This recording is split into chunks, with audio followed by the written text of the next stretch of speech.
Hey, y'all, quick question. How many of you ever heard something on a podcast and thought, I got to write that down, but only to miss it because rewinding is a hassle? Well, don't worry, I've got you covered. Check out the app ChatPods. Whenever a quote catches my ear, I just tap a button and it'll transcribe and save that moment for me to revisit later, especially for your garden. We go so fast it can be hard to keep up. It's how I listen to my favorite shows, and I'd love for you to try it with mine. Just check out the podcast description or search ChatPods in your app store. ChatPods.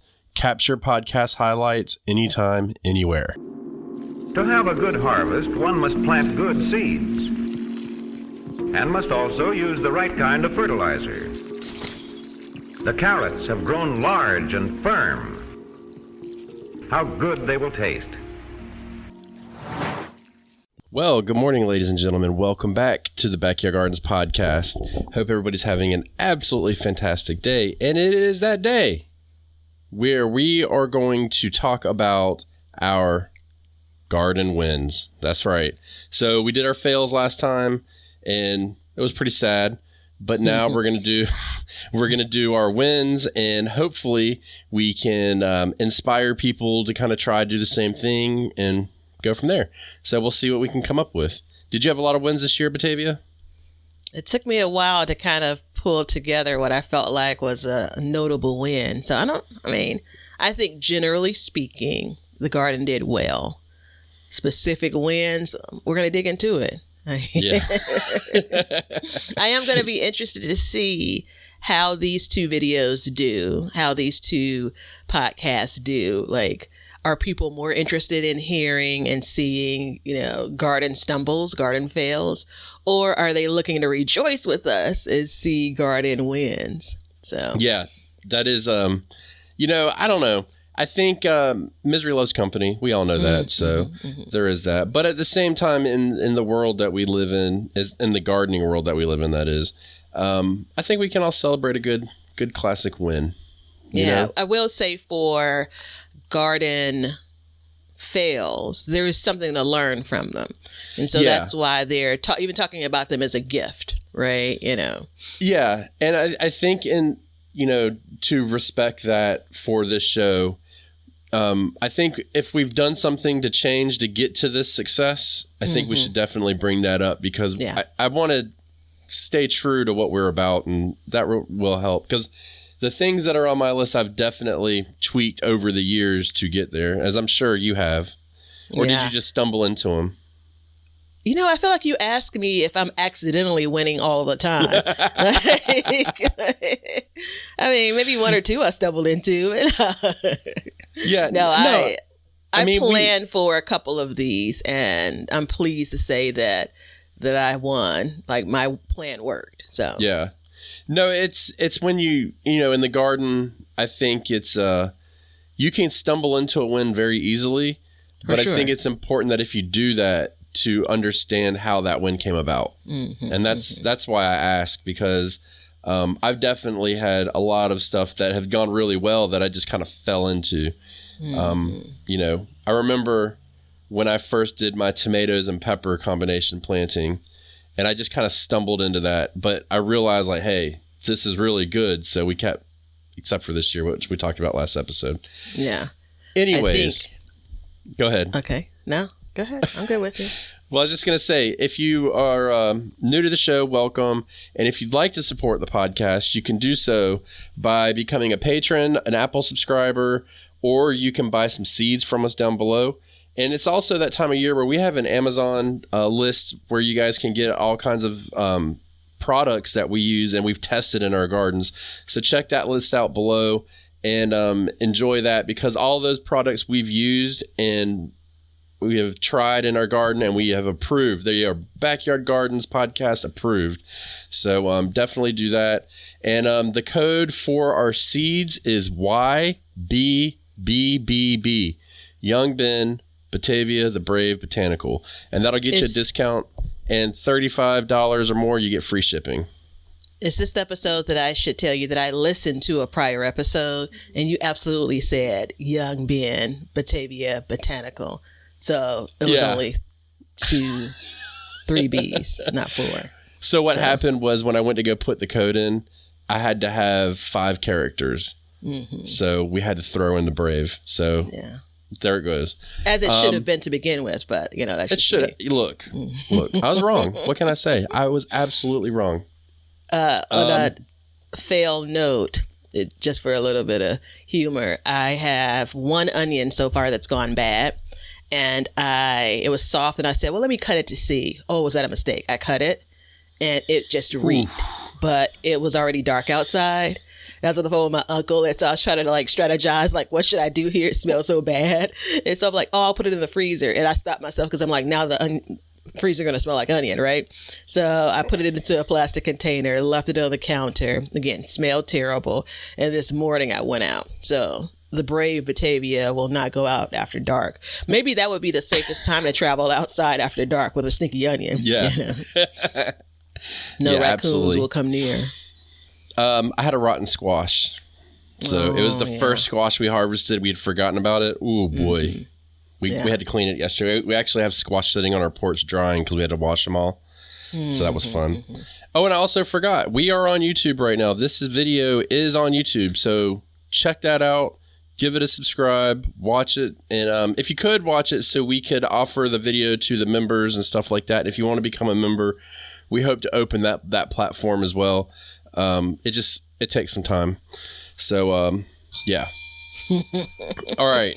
So in true spirit of the Backyard Gardens podcast, I think that we should let Batavia give her first win and celebrate it first.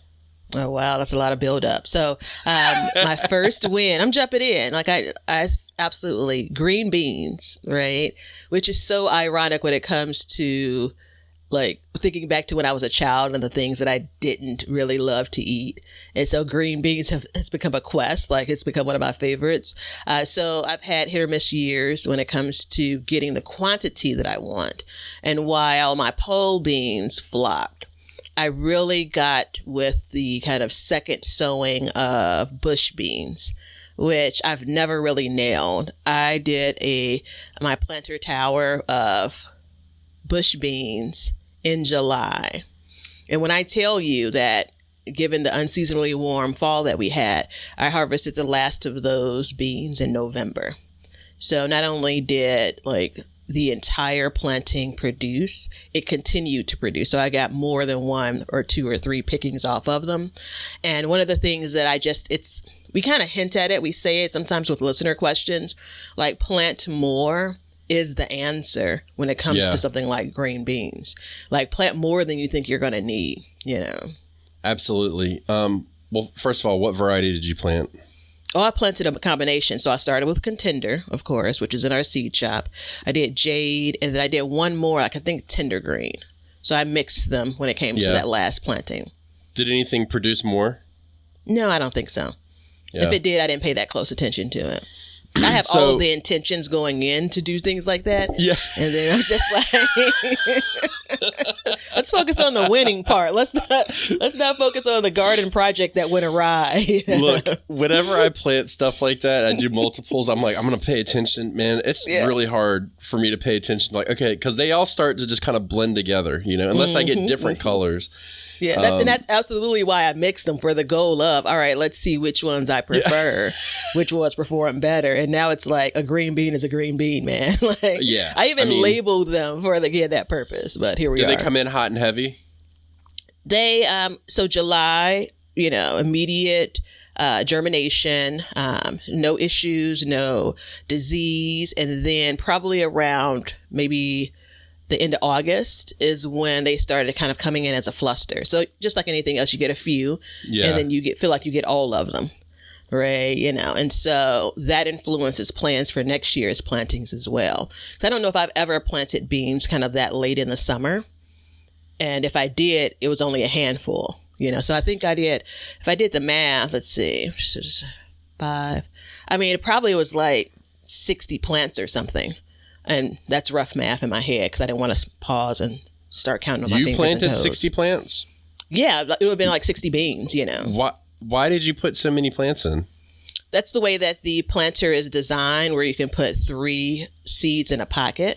Okay. And if you go around times the number of tiers and all of that. So okay. So you did a whole stalk of beans. Exactly, yeah. And that was the intention, for it to be the entire planting to be beans. And so you were easy Jacqueline in the access. beanstalk over the summer?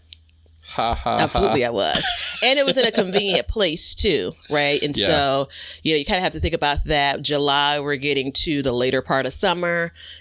Sun is shifting just a bit then, and so as I look out into the garden, like in October, which again is still, that would be late for me to have beans in October at all, right?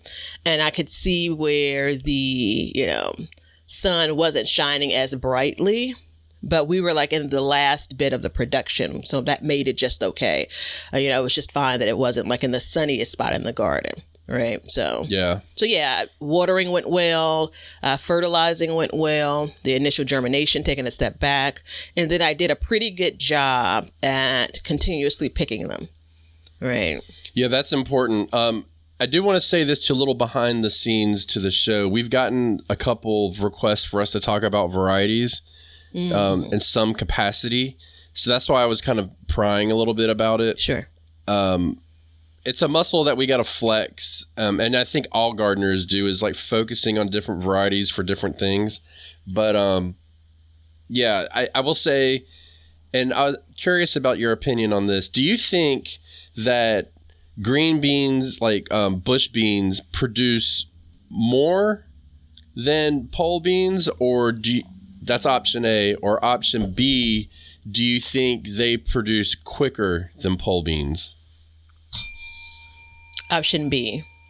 Yeah. Bush beans produce absolutely quicker than pole beans. Yeah. And I think that if you can keep your pole beans healthy overall in the long run, they'll produce more.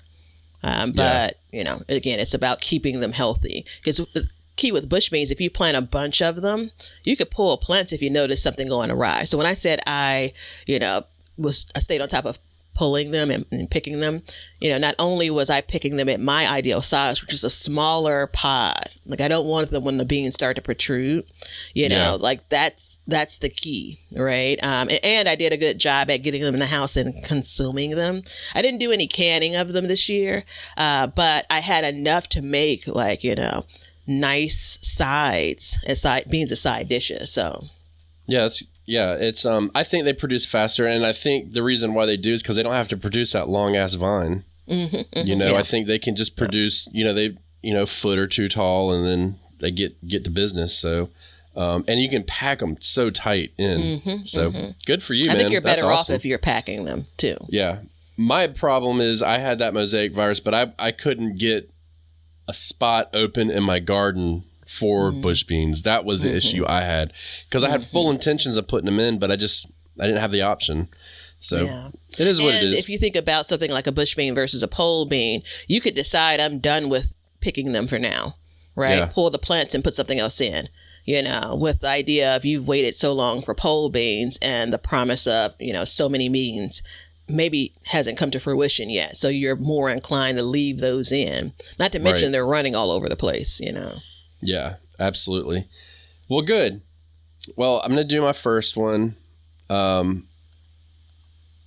got 100% broccoli harvest this year. Yeah.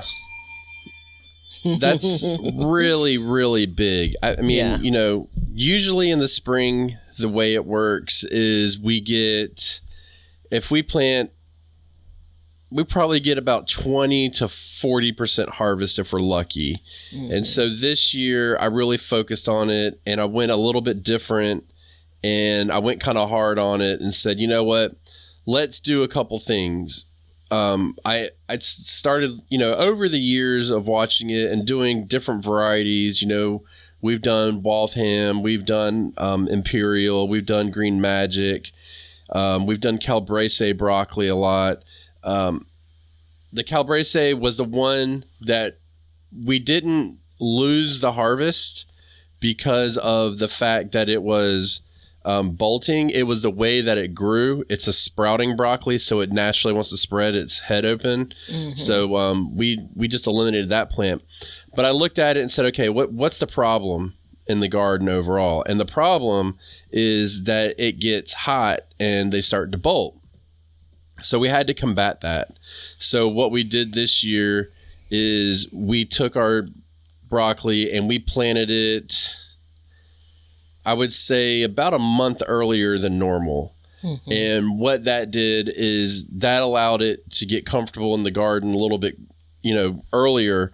So right when they would normally bolt, we were pulling full heads. So that was the one thing that we did that made a huge difference. Mm-hmm. I believe I'm in coastal North Carolina, and I believe I planted my broccoli around mid-January.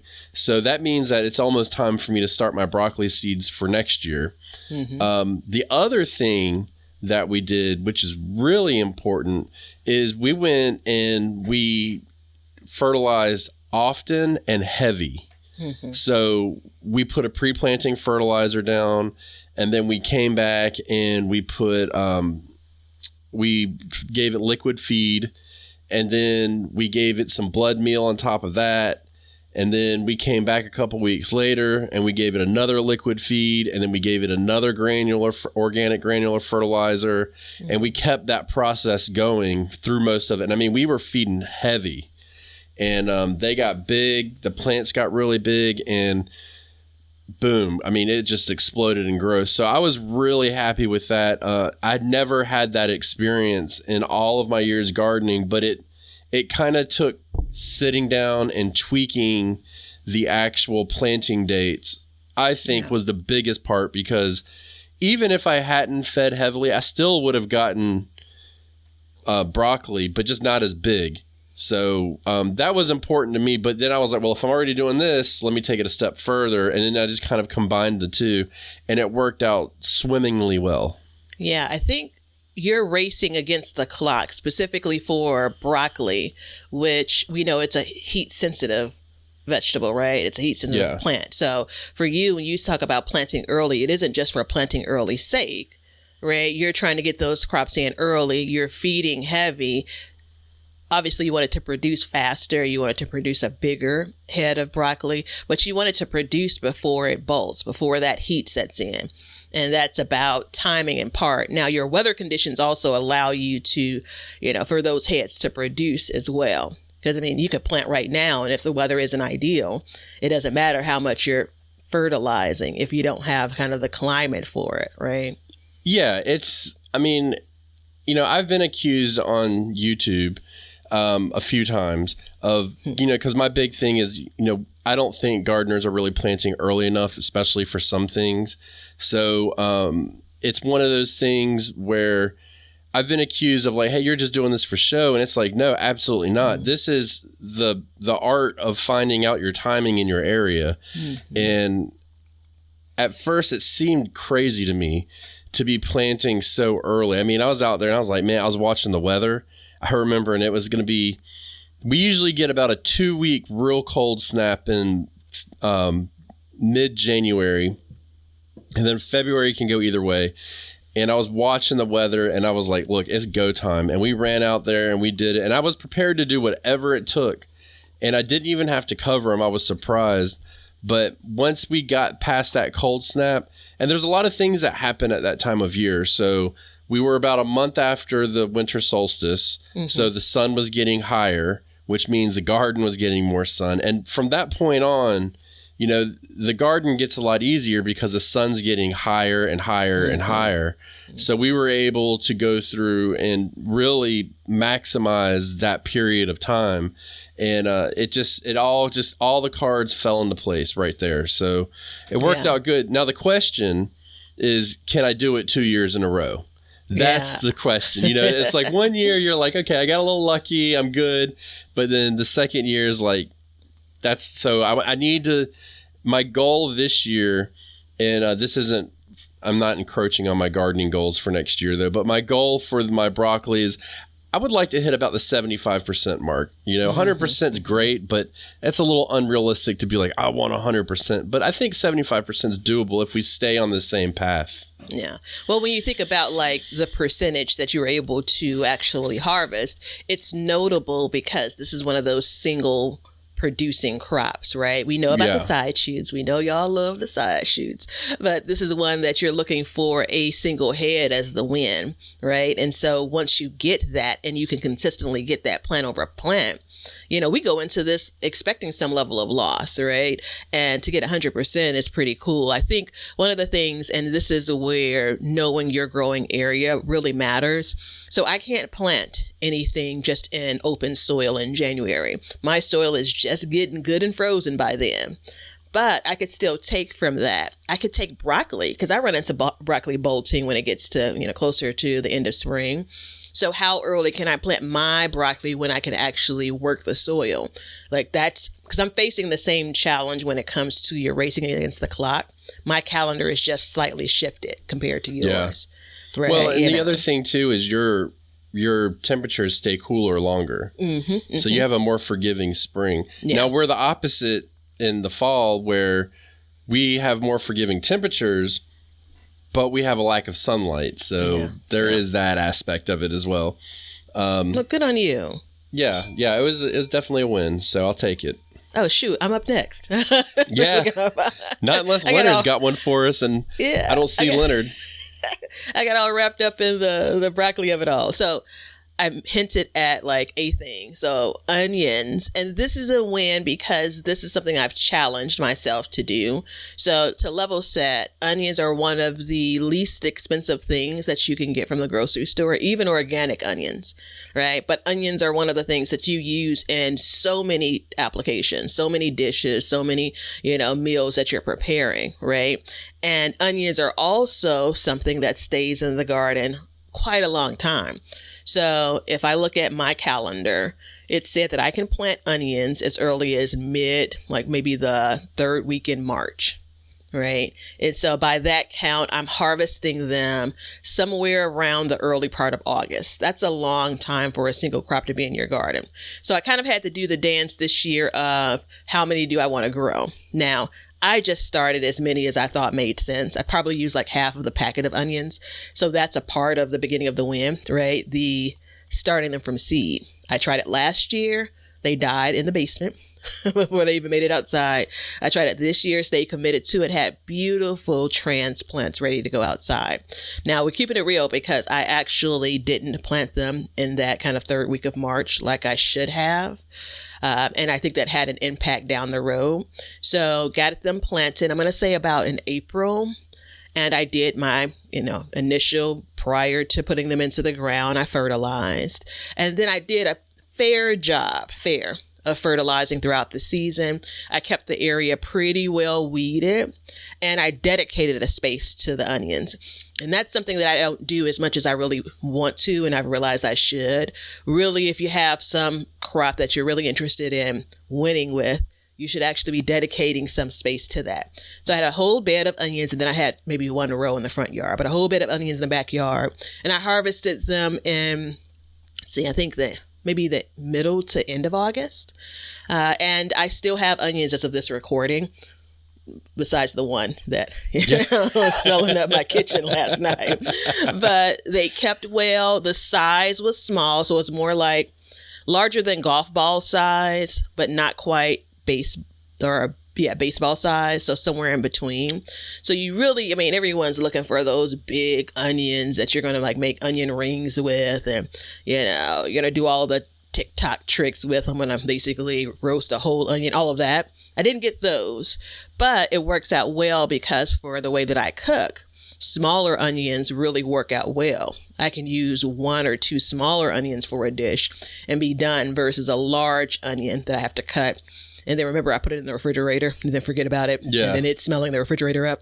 Now, it doesn't mean that I don't want larger onions in the future, but all in all, from the point of starting them from seed, keeping them fertilized and healthy, getting them outside and transplanted in, and then ultimately harvested, which I could stumble at any number of those steps.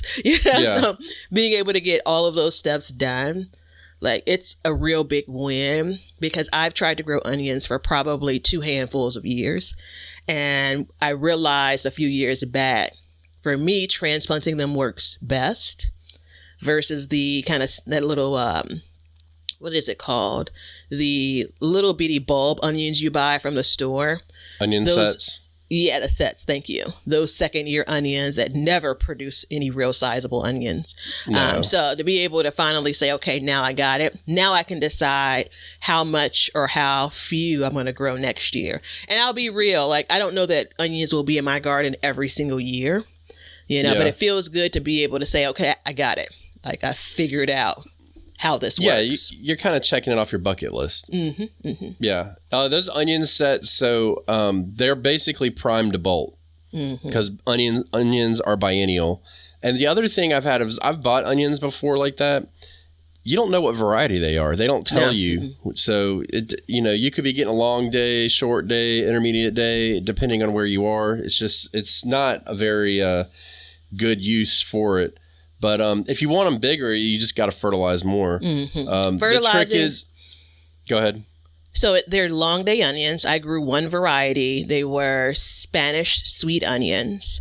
And being where I'm at in the north, long day makes more sense for me. So I go back to how much light. They really kind of kick in when you get a certain number of daylight hours. And that's why you want to have them in the ground earlier on, transplanted in earlier on, right? So they can start to get some basically like rooting and then get a little bit of size. So they're ready to take off once we get to that height of daylight hours. So I look at that and say, I know exactly what I'm growing. I made the decision to buy the Spanish sweet onions and that I could go forward and decide I'm going to do a red onion next year if I want. And I don't remember where I mentioned this. Maybe it was a couple episodes ago, but being okay with having more to start with than I actually plant out. So like I was looking all over trying to figure out where to put these other onions that I still had, that I had nurtured, the transplants, and kind of running out of room, right? And I'm accepting that it's okay if I don't get everything I started from an onion perspective or any other thing actually planted. It's better to have it as an option to put into your garden than not have it at all. Yeah, absolutely. I was going to say the trick with onions is fertilize until they start to bulb and then stop fertilizing and just it's high nitrogen. But no, that's awesome. I mean that's funny. I had them. Were they on my fails list? I can't remember. They were, and then they're on your wins list. Yeah, I think so because and you made a declaration about what you're going to do or not do next year as well. Yeah, it's funny. And it it wasn't really a fail. I just wasn't happy with the outcome. One thing that kind of set us, because I had onions that rotted, and that's because we grew sweet onions, Vidalia type.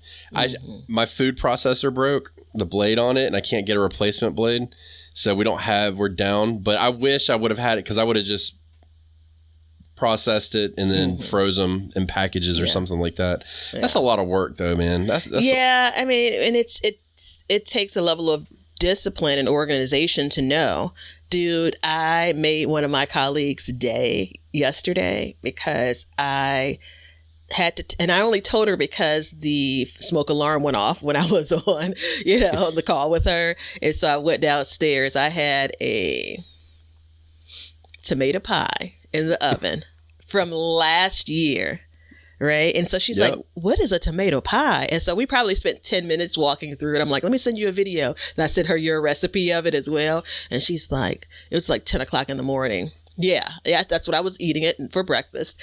And she's like, I just can't wait to get off work and go and pick up, the ingredients for this. We were talking about all the variations that you could apply. I don't remember why I brought that up, but it was delicious. Just a moment to flex. That's okay. We all have those moments. Yeah. No. Okay. Is it my turn? Yeah. It was connected to the onions, but I still can't remember the connection. It is your turn. You got one more. Yeah. My win has nothing to do with onions, but so my sweet potatoes. What? Go ahead. Yeah, okay. So I went to the drawing board this year. I had a good sweet potato year last year. I didn't have any issues. The only issue I had last year was when I was out with my mom, we usually go plant shopping every spring, and we came across some sweet potato slips, and we got the Beauregards from the big box store. And they were really root bound. So what ended up happening is they were kind of the roots never spread. So we just had like big balls of potatoes, excuse me. So we went around and I kind of went back to the drawing board a little bit, and I said, you know what? First of all, I'm not going to buy sweet potato slips. Mm-hmm. It's time for me to make my own and just kind of be self-sufficient on that and work off the stock that I have. And so that worked great. We did a combination of Beauregards and Georgia Jets. And truth be told, just like we were talking about earlier, I don't know which is which. I can't tell. So that wasn't the win, obviously. But I went through and I started planting them about every 12 to 18 inches. I think I did 12 inches this year. I planted them pretty close because, if you look in the planter app, square foot says put one. So I was like, let me try that. And that wasn't the biggest win, but what was the win is we got a lot of really big sweet potatoes. Mm-hmm. So that was the win for us. We got... we didn't get an abnormal amount of individual potatoes, but the potatoes that we got were so big that really the way we're looking at it is one potato is a meal for our family, a side dish for our family. So we've got enough sweet potatoes to get us almost through till the next harvest. Almost. We'll be a little bit short, but I was really happy with the size of the potatoes. I was really happy with the growth pattern of them, and the vines got really big. And what the win really came down to was I got the texture of the sweet potato right when it's cooked. So I had issues in the past with them being dry when we cooked them, almost like dust. It wasn't the most pleasant. Typically when I eat a sweet potato, I just bake it and I eat it straight up. I don't put butter or anything on it, but we kind of had to because it was so dry. And so I went back and I read a lot about it, and they were saying that, too much water will cause the sweet potatoes to be dry when they are cooked. The other aspect would be the curing process, which I know I'm doing just about as right as I can do. I can't change anything. So I did that. I didn't change anything like that, but what I did is I really only watered my sweet potatoes about 4 times this year, after they really took off. So when we put them in, they just watered with everything else. We watered them heavy, but once they started to take off and they got real comfortable and they started growing, then what we did is we just kind of backed off, and we even had a drought. So we would kick on the water if it was really dry. We never saw any wilting or anything like that. And then if it rained, we wouldn't water. And then at the end, what we did is we cut the water off completely for roughly about 2 to 3 weeks. We didn't water at all. And that seemed to really help. So the fact that I didn't even have to water much was a really big deal. And my area is known for sweet potatoes because of our sandy soil. Hence the name Sandy Bottom Homestead. So, we took advantage of that, but it worked out really good. So that was something I really wanted to hone in on was the actual texture of the sweet potato. It wasn't growing them. It wasn't quantity. I've kind of been through the gamut on that. And the size of them kind of worked out. So what I'll do next year is I'm going to space them even further. Mm-hmm. So I'm probably going to give them about 18 inches in between plants just to let them run a little bit. I think I'm going to take a chance on getting less tomatoes, or I hate that, potatoes, but letting them grow with more space. I'm thinking that the roots will be able to run further, and then we'll be able to get more off of less. That's what I'm hoping for, but I don't know if that's going to work out. Okay. All right. Well, good job. Thank you, ma'am. My cackle is because of... You're going to fill some time here. Let's see if I can. Oh, I've got to fill some time? Yeah. So, for those watching the video, I have and I pulled something in my hip, trying to hold that up. I have my sweet potato harvest on screen, and it was also a win for me. Now, this is the size sweet potato that I want.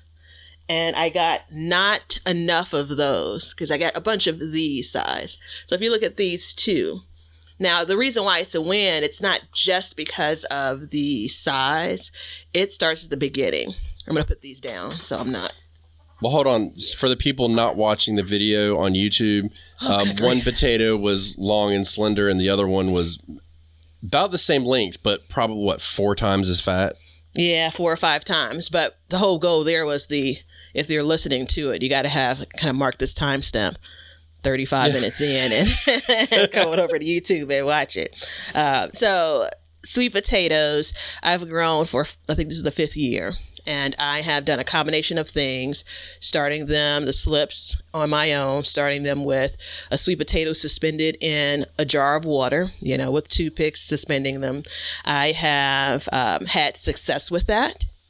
And then I've not had success with that, kind of looking at a different year. I've purchased sweet potato slips online and found that that doesn't work as well for my shorter, hot season. So I'm in Chicago, Illinois.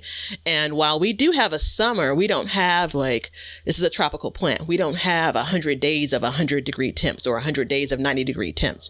So I feel like I'm always racing against the clock. So with that in mind, I want to kind of control when I can get those slips out, and that means I need to start the slips, but I needed a more a better way to actually get those started. And so I took Young Ben's approach, which is they're a tropical plant. They like heat. They love heat. Let's give them some heat when we're actually producing the slips indoors. So I moved away from starting them with water. I took sweet potatoes from last year's harvest, right? So I'm using them as the seed potato, so to speak. And I nestled them into some soil in a plastic container that I was recycling. And I put that onto a heat mat, right? There are a couple of videos on my Instagram, same handle, Be Better Garden, where I kind of walk through these steps. And so I did that. And as these slips were actually producing, as the vine is producing, and this may sound familiar to you if you're used to, propagating any number of vegetable plants or house plants. So as the vine started to produce, I'd clip them off of the sweet potato, put them inside of water, in a jar of water, so they can continue to produce the roots. And I had enough time in my season to actually then transplant them into soil, right? And so from that step, I got them outside. My time frame for planting them is around the 2nd week of June. I want my temperatures to be about 60 degrees Fahrenheit as a low or higher, because they are sensitive. Sweet potato slips and the leaves and such are sensitive to cooler weather. And again, we have a cool spring here in Chicago. So I got them transplanted out. So everything is going great up until this point. The couple of notes around what I could have done better. I had a 12-foot bed I was putting them inside of, the cage baby. And I should have given them basically that space. But I squeezed a couple other things in, and that ultimately impacted my fertilizing habits for that space as well as my watering. Now, I may have done well on the watering side. I didn't water that space that often. I didn't count. I don't have a reference to how many times. It really was rainwater for the most part. But it got to a point where it was difficult to get inside to actually apply fertilizer, right? So I could have done a liquid fertilizer. I really wanted to get in with a granular fertilizer and kind of side dress, but I never got around to that. So I fertilized just when I planted. And I think that directly impacts the size. So I did, one, prove that I can grow the quantity of potatoes, and we see some big potatoes. That wasn't just the one that I had that was that size. And so in my mind, with a couple of tweaks in my Chicago garden, I could actually get to the point of having enough sweet potatoes that are sizable enough for my liking to make sweet potato pies. So that's the end goal here. So a win all around. The only other note was I left them in the ground a little too long. Right. And so I harvested those the first week of November. I know. Right. I normally wait until the end of, right before our first frost. And they had been in the ground probably 130 days by then. It may be even more.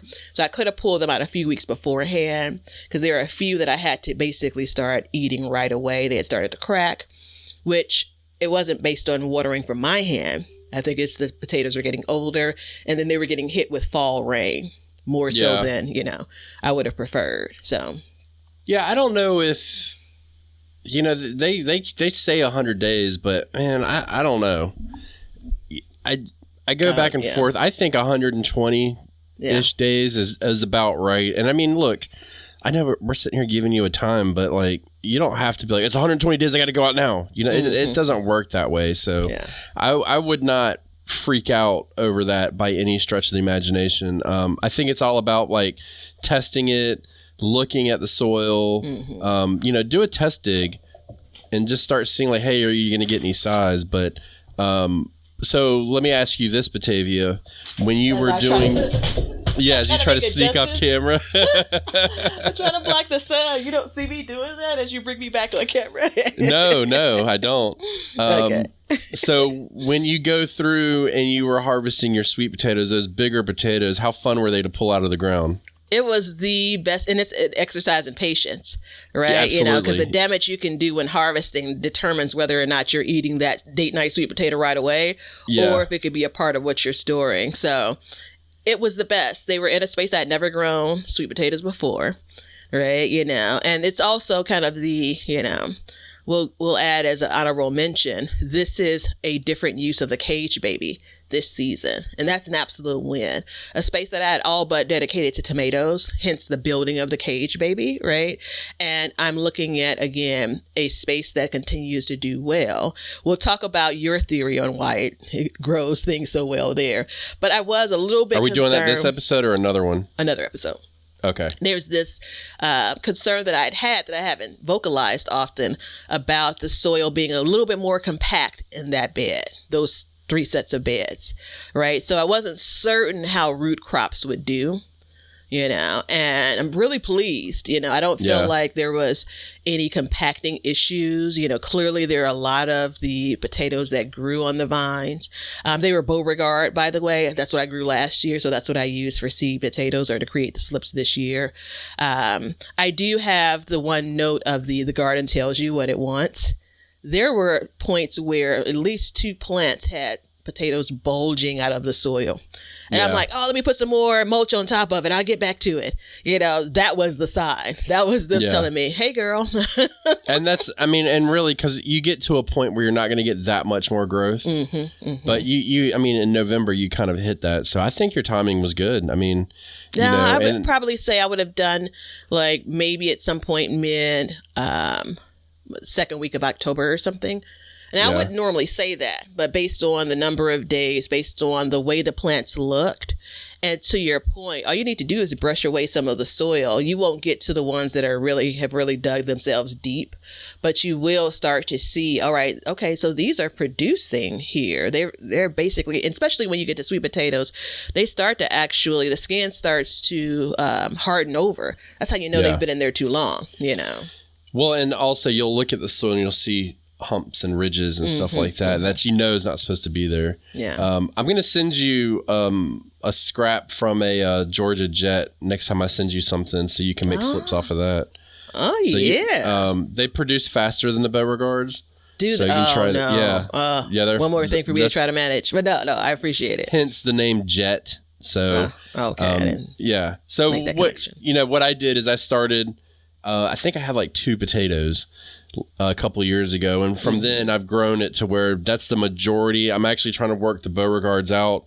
And then I want to get Carolina Ruby in this year. So I got to try and find a sweet potato from there. It's supposed to be the creamiest potato, but again, the Beauregards are supposed to be creamy. So that was why I had that whole thing. But good for you. I'm curious to find out, as you go through consuming these sweet potatoes, Leonard, make a note if you could about this. If which you like more, the bigger or the smaller potatoes, because I'm not gonna lie, even though I wanted to have, bigger potatoes, I like the smaller potatoes. They're easier to manage and they cook really fast. So that's something that you can use too.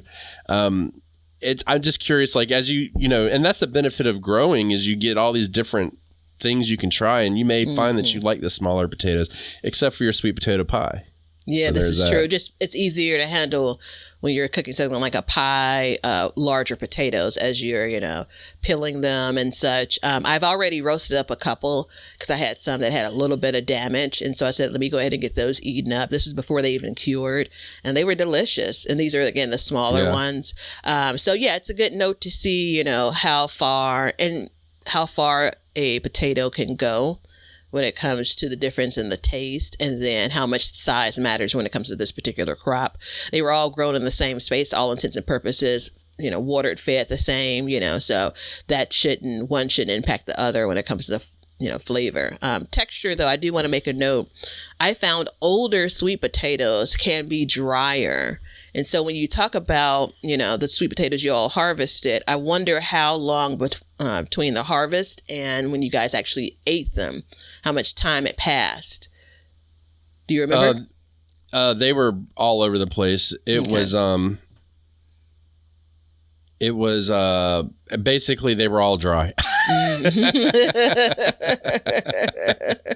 They were just all dry. It didn't matter, but yeah, because I had the thought that like as they sit, they continue to cure a bit, that maybe they would get, but it wasn't. And I think it really, really came down to the watering, because that's everything that I was reading was just like watering is everything for them. So, that was why we kind of tackled that one. And it was nerve wracking too, cutting back on the watering. I wasn't very comfortable, but I also cut back on my fertilizing.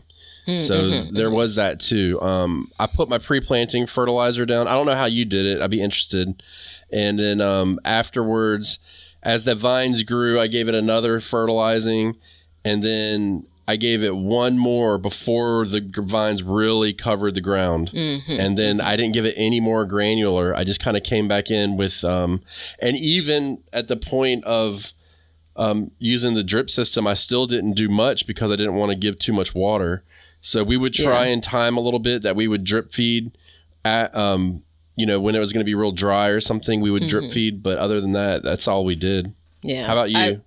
When I initially kind of worked up the soil to transplant the slips in, I just added granular fertilizer and then it gets worked into the soil and then put those plants. Remember, they're in soil when it comes to the transplant. So I'm putting those plants in the ground like I put any other plant in the ground.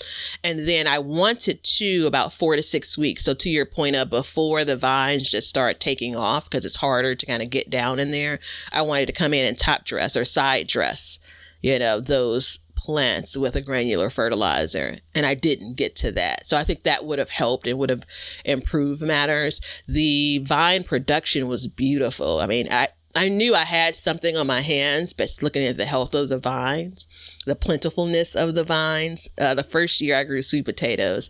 Some things are intuitive. I was looking at the plants like, I don't know what's going to be in here. I grew them in grow bags, and they were like the skimpiest thing. Have you ever seen like someone's, a brand new newborn baby that has a head full of hair? And then a lot of newborn babies are pretty bald head, like my sweet potatoes that first year looked like your average newborn baby, like just a couple of whimsical pieces. Well, I think a lot of it has to do with the space they have to grow. No, I'm not. I think I had enough, going back 5 years ago, enough, let's say, I didn't have too many plants going into the grow bags. I wasn't fertilizing much of anything back then, so there's that. I did have organic matter that I had added to the bags. They were in what I thought was an okay space, like they're along the fence line. It could be any number of things, but it was pretty clear as I watched them throughout the season, they just really weren't growing well for whatever reason. Yeah. And in turn, that's going to impact what you have as it relates to your harvest, and it surely did. So, but we're past that point now.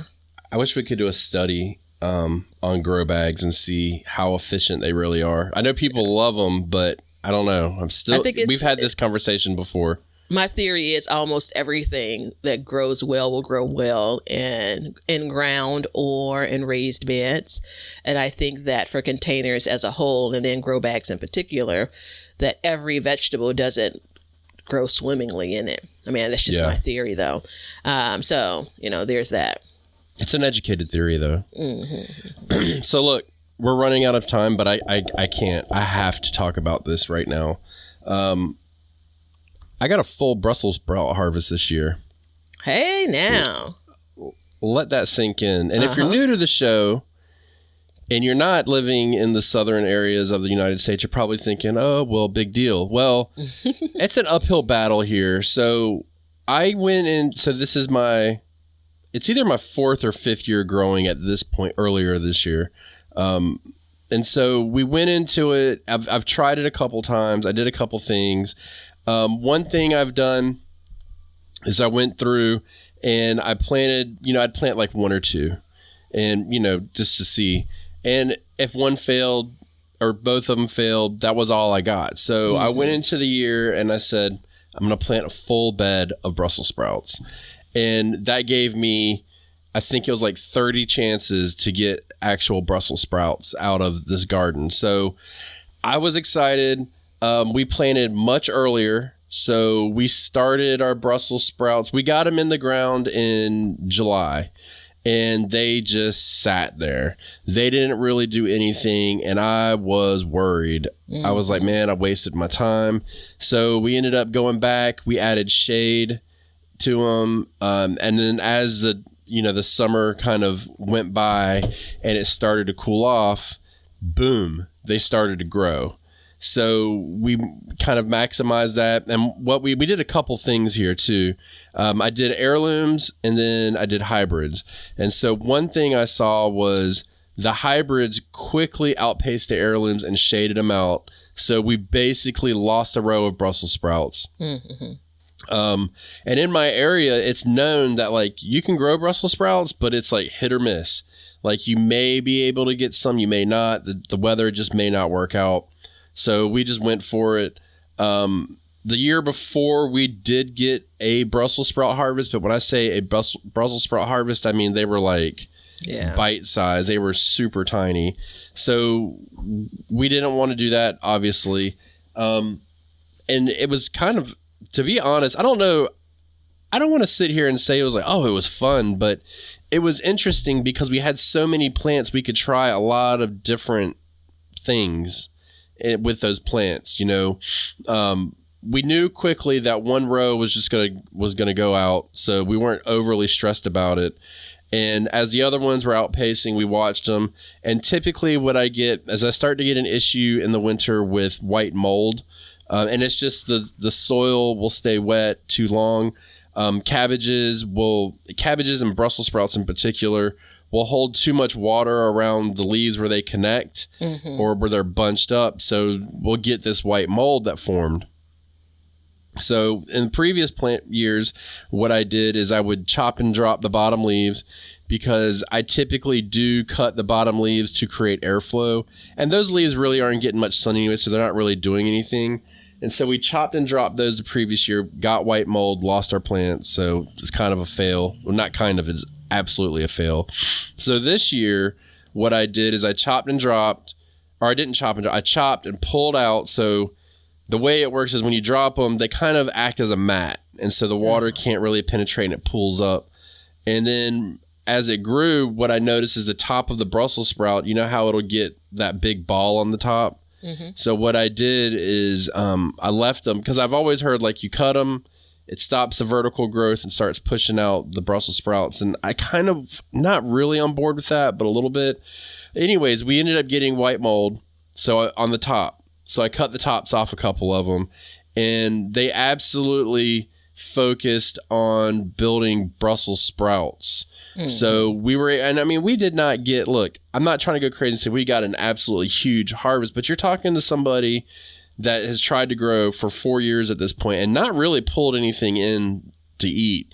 So the fact that we were able to get like actual sized Brussels sprouts on the smaller side, but still actual, like you could go in the grocery store and you could for sure purchase Brussels sprouts this size. We were very happy about. Once we cut those tops, it did start to do that, like I said.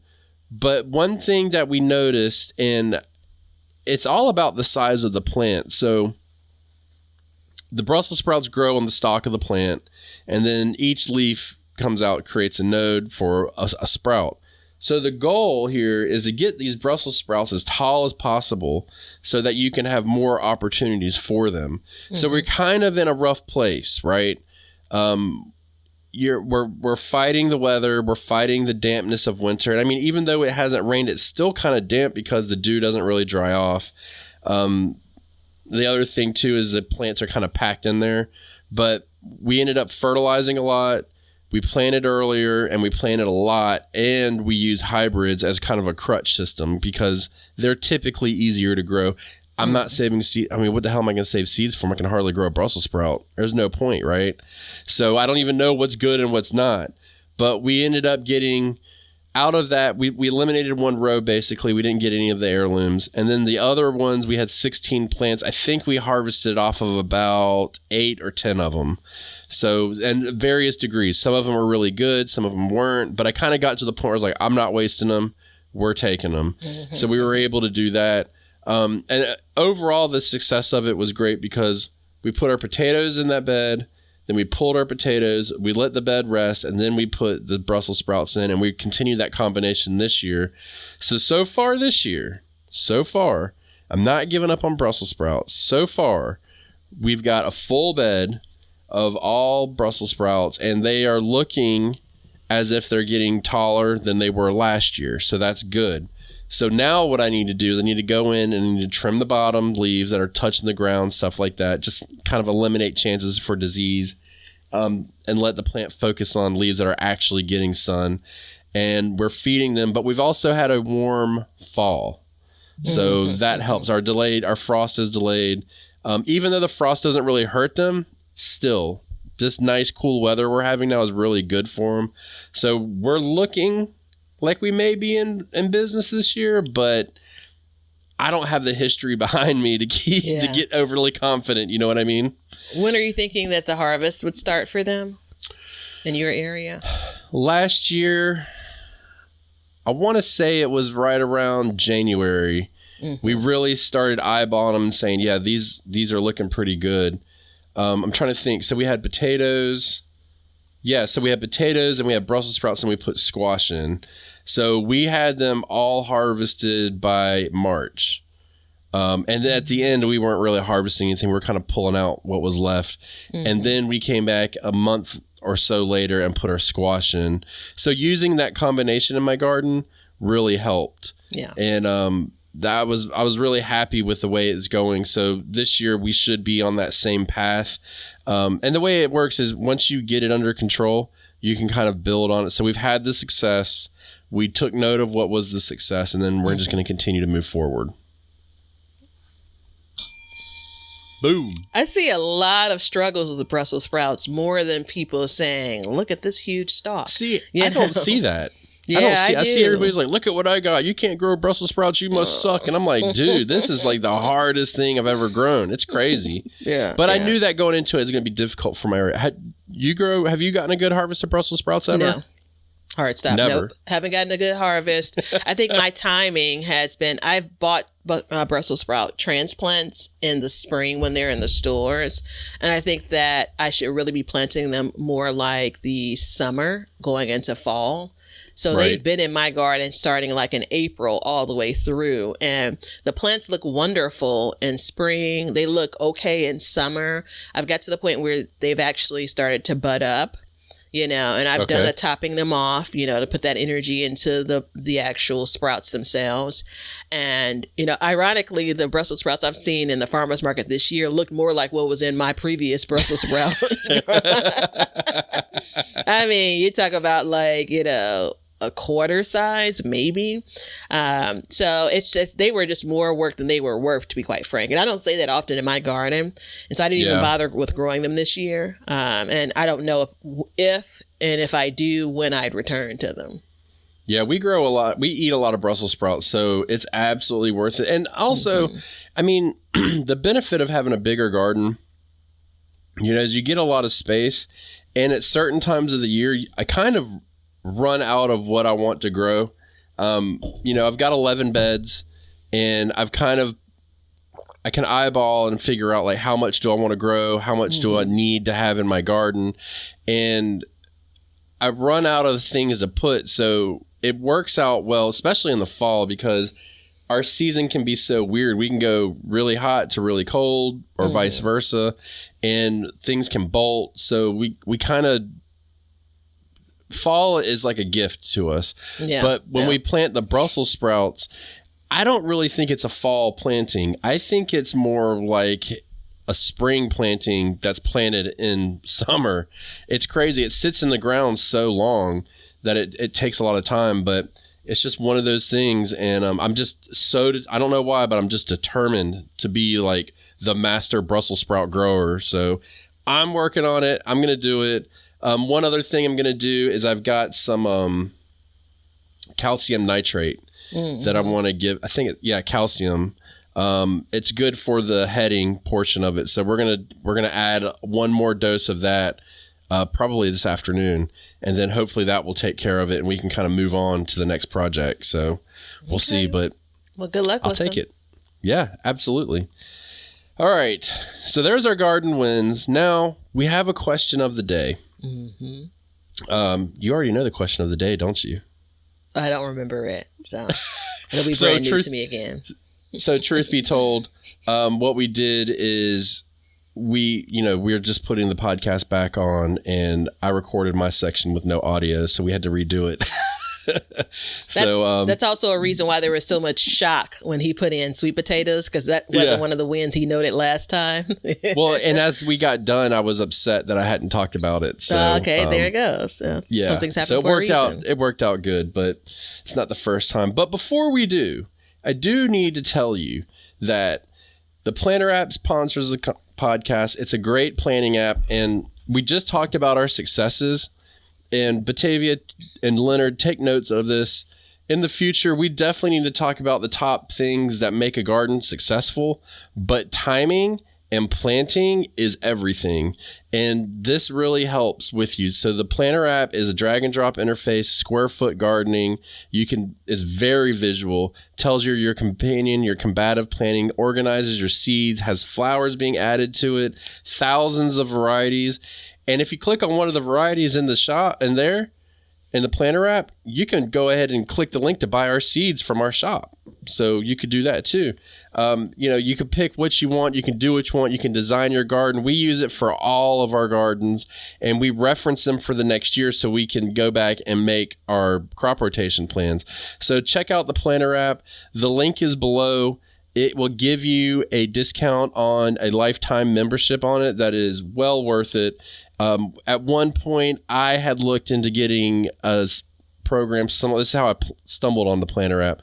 A similar program, and it costs $300. Mm-hmm. They should be shot. This is nowhere near that. So get the Planner app. You can use it on your PC, your tablet, or your phone, so you can plan your garden anywhere. Come on, man. We're gardeners and homesteaders. That's what we do. We plan gardens, right? And it's just a lot of fun. I know Batavia has gone crazy with hers, and she's done some crazy stuff.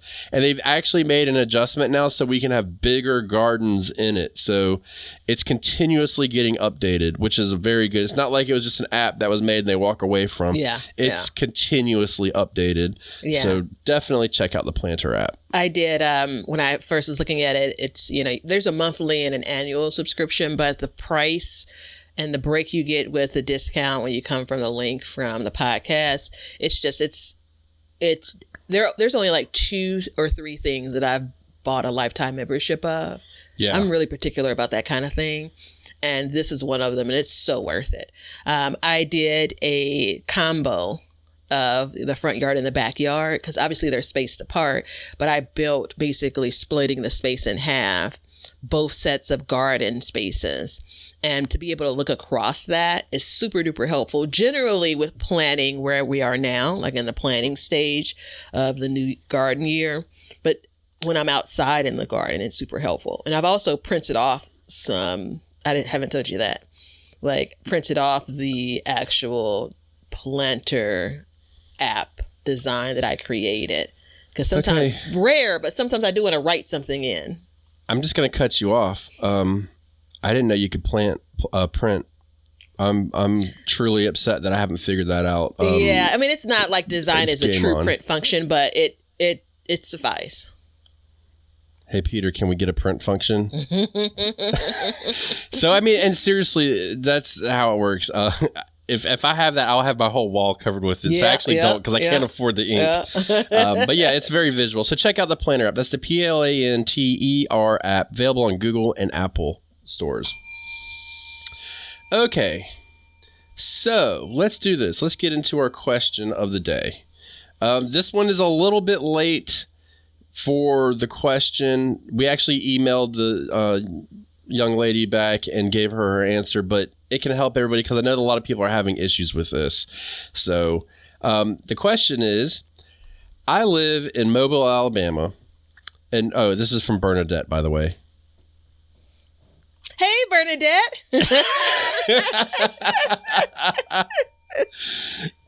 I was counting down for how long it takes. Every episode, every episode. So Bernadette lives in Alabama. We are currently experiencing 85 to 90 degree temps during the day. It has not rained in over a month. Rain has been sparse to non-existent in my area. Damn the scattered thunderstorms. The entire summer. Although I water every few days, most containers have turned hydrophobic.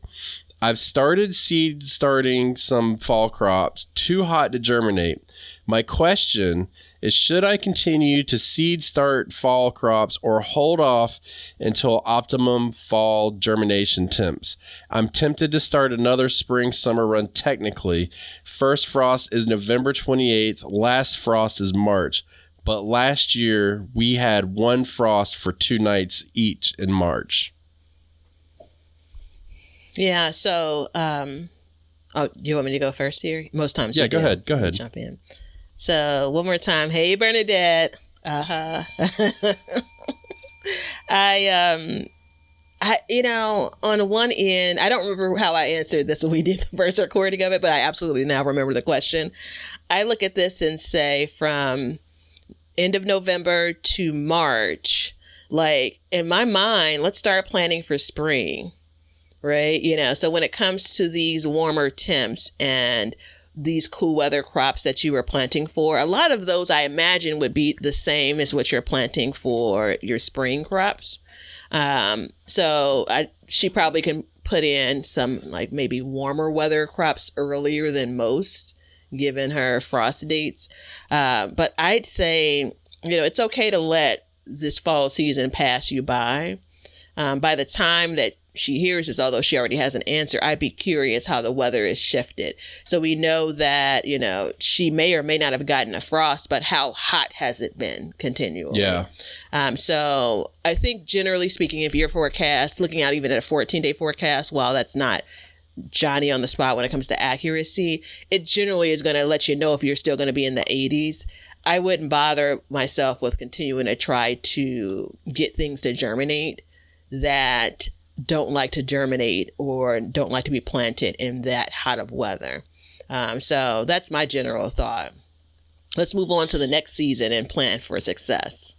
And assume that the next season and the weather and temperature is going to be more regular than maybe what we've experienced this last month or so. Yeah.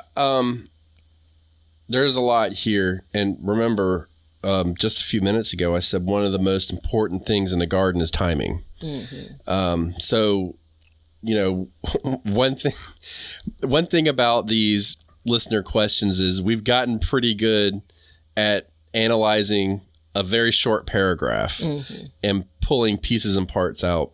And so the one thing that really stuck out to me was last year she got 2 frosts. That was it. Okay. And it was right around her last frost date, I believe. So, fall crops, look, especially now it's too. And you interpreted that to mean only 2 frosts. Only 2 is what me too. And so the reason why that's important, there's a couple things. One, we know last year was a warm winter. It was an El Nino. And we know that this year La Nina is delayed. So we could possibly be in the same situation. With fall crops, spring crops, look, call it what you want. It's the same crop for the most part. There may be something that you don't plant in the fall because of the impending cold. And, in the spring, it's basically game on. And we're talking about cool season crops here. So if your first frost is your last frost is in March, and you may not even get a frost, it could be hit or miss. And I understand the pain of that. I mean, we could go, it's uncommon, but we could definitely here go all winter and get a handful of frost. It usually doesn't work that way, but that's a possibility. But even then, you're not getting that deep, deep, deep cold. Yeah. So it's looking at it and saying, hey, to do your timings out, 8 weeks before your planting dates, get your seeds started for spring. Don't worry about your tomatoes just yet. I know it's the star of the show, the tomatoes and peppers and all that, but spring crops are the unsung heroes of the garden, and they produce more food than anything else. So that being said, it's seed starting season for you, Bernadette. Like right now, as you listen to this right now, it's time to start your seeds and get them planted, because they will be coming into that time frame in which you're going to have that perfect weather. And then I would not jump the gun and say, hey, because when it comes to tomatoes and peppers and eggplants and squash and melons and okra and all that stuff, it can be an uphill battle in the winter, and you're just kind of setting yourself up for a headache. So my suggestion is maximize each season to its best ability and rely on history, your historical data, right? I mean, it sounds like it sounds like that's what she's done, though. And maybe we're wrong, but it sounds like she may be direct sowing the things she wanted to get out for fall versus transplanting things in. Again, could be wrong here. But if you think about direct sowing and it's being too hot, the soil is too dry even, like she gave us all of those details. If you are in a position where you're able to start things indoors, I'm absolutely on the focus on, you can get 8 weeks of growing out, when it comes to being indoors for some of these things. And we're talking about, again, all cool weather crops. So if there is 2 or 4 or 6 frost that she gets between now and her average last frost date, the things that she's planting should be okay with it, right? I think that the battle in her question is the heat that she's been dealing with, right? The lack of water that she's been dealing with, and the crops that she's trying to plant. Again, these same crops that we're talking about just haven't fared well, and so I think that she actually should be, I think we're saying the same thing, focused on when the weather gets a little bit cooler, and that's plenty of time for this next season, which would be spring.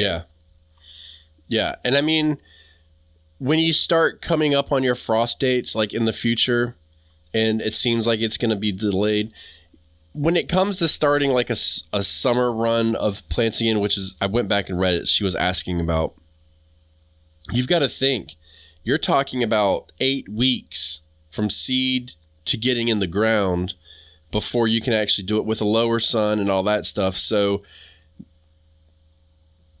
the horse already left, the train already left the station. You can't do anything about it. So the key in the future is get another round started just in case. Do propagation, do stuff for your tomatoes, peppers and stuff. I mean, they don't really do good in the cold. As tomatoes, they don't really do good in the cold. And I mean, I know that Alabama is not the coldest place, but it's also not the hottest. So you got very moderate temperatures. You will have a much more enjoyable season if you stick to planting in your season. I think, there's nothing more heartbreaking than dealing with what you're dealing with, like super hot temperatures in the fall with no rain. I'm sitting right there with you, and it just makes it really hard. So, the cold's coming. Like no matter what in plant world, the cold that is coming to you is too cold for certain plants, and so we need to understand that. But I think focusing on those certain crops will make it a lot more enjoyable for you to grow throughout that season. So if you'd like to be like Bernadette, well, first of all, thank you, Bernadette. And I hope that you get it worked out. Feel free to shoot us an email back and let us know how it went. If you'd like to be like Bernadette and send us a question, you can do so on our Facebook page, Backyard Gardens Community Garden. It's free to join. A lot of people in there. Somebody was just asking for idea of a radish, and everybody's chiming in. I've got to find a recipe to give for them to cook the radish. I can't I'm glad we're talking about this. Anyways, and you can send us an email through bygquestion@gmail.com. Please, no inappropriate pictures. We don't want those. We just want gardening ones. Look, you got to say it out loud. It's 2024, almost 25. So, but yeah, please do. And if you do anywhere else, just make sure you label it question of the day. And if we see it, we'll throw it in here. Your questions help other people because these are real questions from real gardeners that you can't come up with this stuff. So thank you very much and feel free to do so. And if you'd like to support the show, you can do so by buying some seeds from Backyard Gardens on Etsy. So link is below. Use the code YBBBB. I have to use my fingers if you're watching video so I get all the B's in there. It's not going to go on forever, so get that. Free $35 or more shipping, and also become a patron. So you can definitely do all that stuff. Get the planner app, and in the meantime, we're going to do two things on this show. We're going to learn to grow, and we're going to grow for change. See ya. Now you know why people feel like celebrating at harvest time. All over the world, people have feasting and good times when the crops have been gathered in. Well, we hope you enjoyed the show, and thank you so much for listening. If you'd like to support the show, you can do so by checking out our seed shop below. We have all kinds of seeds available for you, and we're going to be adding new seeds shortly, so check that out. Get yourself some seeds. It's free shipping, over $35 orders. So go ahead, get a full garden. What are you waiting for? Order your seeds and stock up. Or you can become a subscriber. You can either be an Apple subscriber or a patron, and that will help support the show. You'll get one free episode every month, an extra episode, that is. So we definitely would love to see you over there and become part of our crew. Join the Backyard Gardens community garden in Facebook. That's free. Go ahead, join that, and join the community where all the listeners get together and they can help each other out with their trials and tribulations and just show off their gardens. There's not a better way to do it. And if you're curious about what's going on in our gardens, you can check out our individual YouTube channels. So I'm at Sandy Bottom Homestead, and Batavia is at Be Better Garden. You can check that out and see how each of us are growing and what we talk about on those, because a lot of times we will coincide with the podcast and help add information in that maybe we didn't get out in the show or we feel that's pertinent at a certain time of year. So check that out and enjoy seeing our gardens and what we do in them. And we have an Amazon store which has all the products that we use and recommend in our gardens, and it helps support our show. And we also add to this list periodically, so be sure to check it out periodically to see if there's anything that you need for your garden. Everything that you do, including a like and a subscribe and even a review, will help us learn to grow and grow for change. See ya.